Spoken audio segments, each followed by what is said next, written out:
Hello mga idol, kumusta kayo? Meron ako isang pares na kalapate pero problema nga lang, yung pares na lalaki bumalik sa tunay na may-ari. Ay nga lang, hindi na bumalik. Kaya ngayon nag-iisa na sa mga idol. Pero magandang kalapate yan. Kaya hahanap uli ako ng tunay na pares niya na maganda. Sana mga idol, bigyan ako ng pares niya. Magandang kalapate po yan kasi mga idol.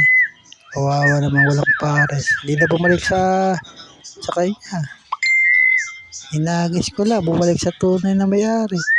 Bigay kasi ng bayo ko. Kaya problema nga lang, hindi na bumalik sa akin, mga idol.